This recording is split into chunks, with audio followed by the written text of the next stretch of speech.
Hey everyone, it's me again, the history hamster. Have you been hearing GDP a lot recently? If yes, and you don't understand why the government is criticized for this, let's brush up some basic economics fundamentals.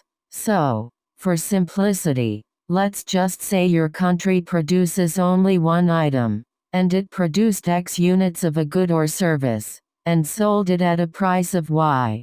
Your GDP is X multiplied by Y. Now, your GDP can increase by either increasing X or Y. Increasing X means you are producing more units for the item. Or you can start selling your item X in a higher price. The latter is called inflation. The real GDP is when you extract the impact of inflation that is keeping prices constant. So, when someone tells you about these numbers, always ask them if they are talking about real GDP or nominal GDP. Nominal GDP is the dollar value of your goods and services, and it might look just big because your inflation is over the roof. India's GDP declined 23.9% in Q1. This was a real GDP fall.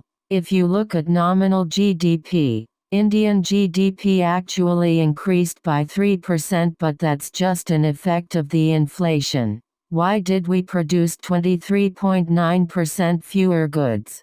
Government is right, at least to some extent, in saying that it was due to the lockdown.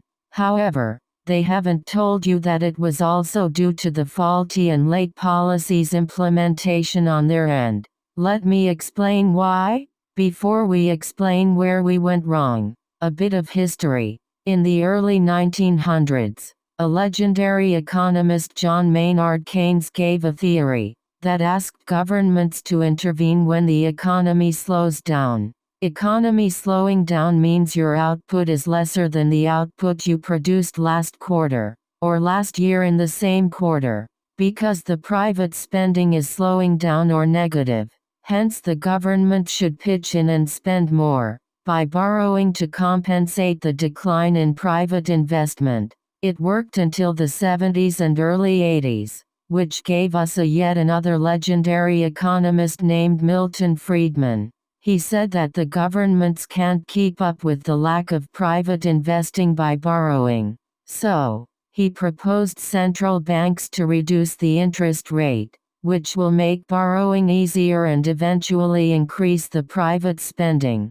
These two theories have way more than that, but for the sake of the argument, let's assume we have to keep balance between fiscal, that is government spending, and monetary, that is managing interest rates.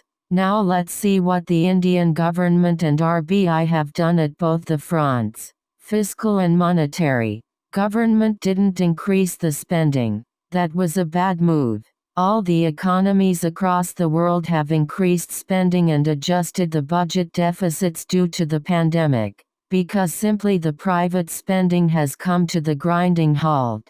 Not just Indian government didn't increase spending. They deprived the state governments of their rights by not giving them GST dues. They also brought in an ordinance that made it easier for them to starve states of cash. At this time, when you expect the governments to spend more for social nets, such as healthcare, education, and minimum wage guarantee, etc., the Indian government has just done the opposite. The states spend more on social nets such as healthcare and education, but in the event of not receiving their GST dues, they are helpless too. In summary, the government has done just the opposite of what it should have done. Now, let's see the monetary policies. Before we start, let's understand that the RBI is an autonomous entity, and can make decisions without government interference. But we all know how institutions work.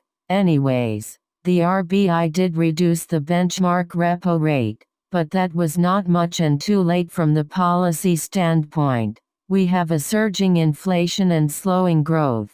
That is precisely the nightmare for the policy makers. If you reduce the interest rate further, the inflation will kick in and make it impossible for people to be able to afford basic necessities. If you don't tinker with the interest rate, the GDP will continue to decline for a long time.